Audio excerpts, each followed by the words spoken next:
There's this strange thing when it comes to real estate and home buying in the United States. Everyone seems to think that, don't worry, there's still affordable cities in America. The next week, Zillow shows up with a flamethrower and destroys that myth. These days in the United States, a starter home is now a luxury opportunity. Fixer-uppers require trust funds, and somehow a 1,200 square foot house built in 1978 costs more money than your grandparents spent in their entire lives.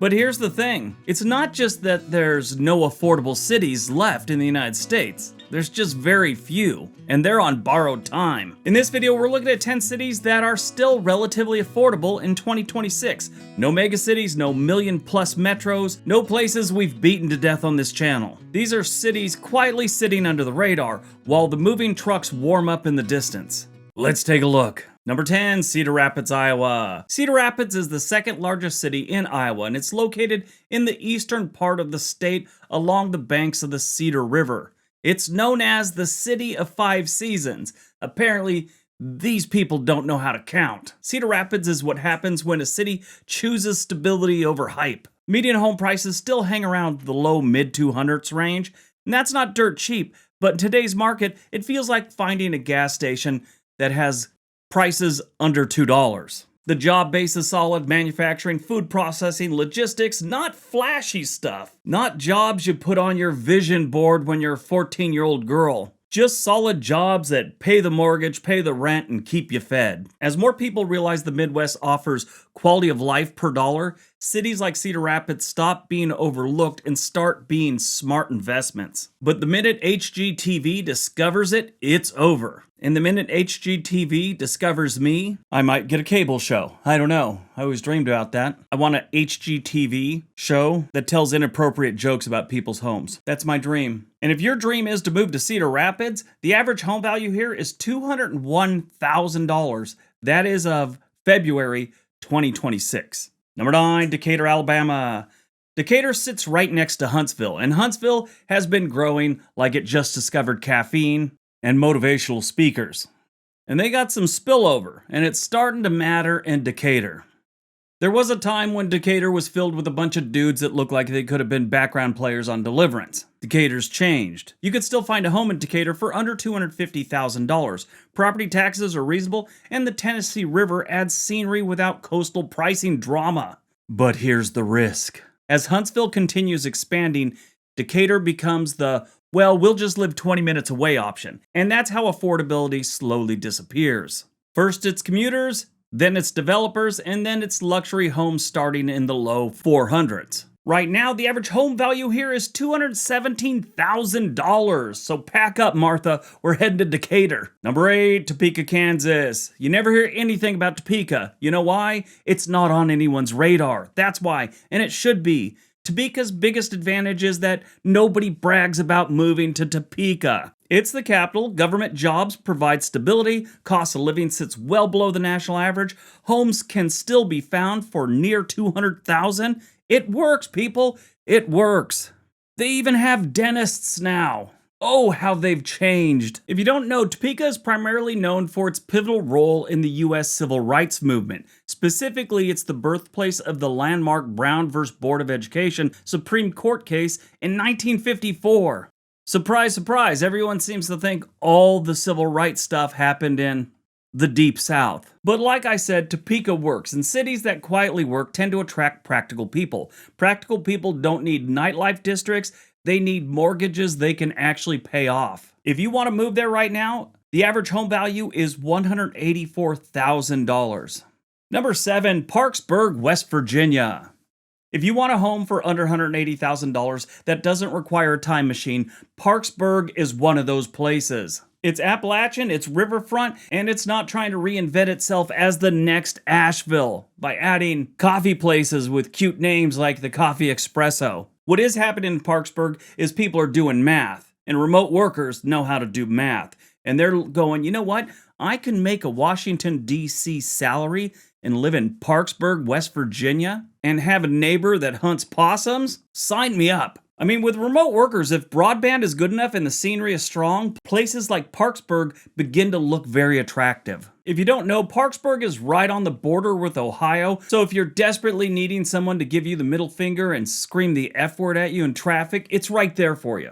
Just cross the border. The average home value in Parkersburg is $144,000. You gotta love West Virginia. It's beautiful, it's backwards, and it's affordable. Number 6, Erie, Pennsylvania. Lake Erie waterfront, historic homes, and prices well under the national average. That combination should not exist in 2026. But neither should $10,000 Pokemon cards either, but here we are. Erie, Pennsylvania has blue-collar roots and slow reinvention energy, and that it hasn't exploded into popularity yet. Give it some time. They have been doing a lot of work to their waterfront area, and it looks pretty nice. You just gotta pray the wind doesn't shift. They got their wastewater treatment plant not too far away. So you got a waterfront and affordability. That's very rare. And as we all know, rare things don't stay rare when people notice. And people are starting to notice Erie Penn's an option now. The average home value as of February 2026 is $191,000. Number 5, Florence, South Carolina. Florence is a logistics hub. Highways cross here. Growth follows infrastructure. It's almost like the old days when the train showed up. Everything starts booming when the train shows up in 1875. Well, the highway keeps getting bigger here, and Florence is capitalizing on it. Florence is a historic city in the northeastern PD region of South Carolina. Now, the transportation hub part comes because it is at the intersection I-95 and I-20. If you're looking for it on a map, it's sort of between Columbia and Myrtle Beach. The best part about this place, homes still sit under $250,000 in many neighborhoods. The Southeast is absorbing migration at ridiculous levels. Secondary cities are next in line. Florence isn't flashy. No, not at all. Most people have never heard of it, unless they're in transportation or they need a place to pee while driving to Myrtle Beach. Now, there's a few cities in this state that I would recommend. Charleston, absolutely. Bluffton, amazing. Greenville, decent. Florence, right below Greenville in my opinion. One thing you won't catch me suggesting you move to in South Carolina is a small out-of-the-way town. Those are a little weird. They got a lot of poverty and they've got a lot of crime. The average home value in Florence is about $216,000. Not bad. Number 4, Lima, Ohio. Lima is a city in northwest Ohio and the county seat of Allen County. It's located along Interstate 75 and it's about 72 miles north of Dayton and 78 miles south of Toledo, which is good news. That means you're between two cities that really suck and far enough away you won't get some of that stank on you. That being said, Lima's not that great of a city. I mean, it's not the worst. Their stats are horrible in a lot of cases, but it's affordable both in cost of living and housing. They also got really great healthcare in the area. Not sure why everything else hasn't caught up. Lima still has homes for under $150,000, which is always a great thing. That sentence alone makes coastal viewers pause the video and clean off the screen of their computer or cell phone because they just spit out whatever they were drinking. The industrial Midwest still hasn't fully priced out the national housing surge. That's the good thing about being in really bad shape for a very long time, which, I mean, the Rust Belt states have.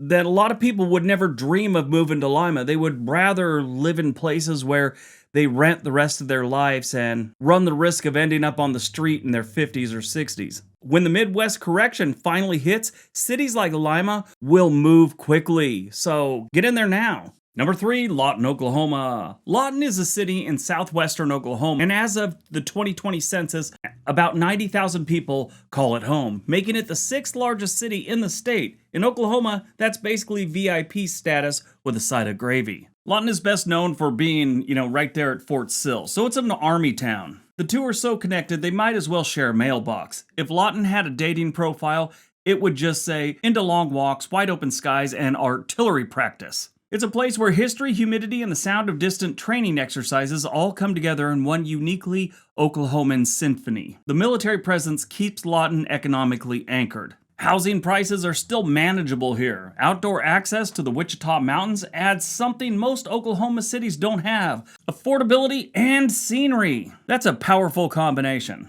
Now, if you've ever been in the Army, and especially if you like to blow things up with artillery, you've been to Fort Sill and Lawton. For everyone else, this city has not much to offer past affordability. If you're a veteran, it might be a good place to live. They got, the military base right there. You can go to the PX or the commissary and live happily ever after. If you want to get a home on the cheap, Lawton is calling your name. The average home value is $137,000. That is not bad.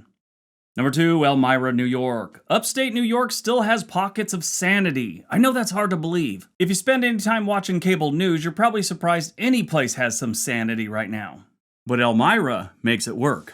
Elmira offers homes well under $200,000 and access to the Finger Lakes region, which, if you've followed this channel long enough, I think that is one of the most beautiful areas we have in this country. In the last handful of years, northeastern housing has continued to spiral. Small cities like Elmira began looking like rational alternatives to the cities. And rational alternatives gained traction during economic uncertainty. And welcome to economic uncertainty. We're living it now. But where Elmira really shines is how much the houses cost.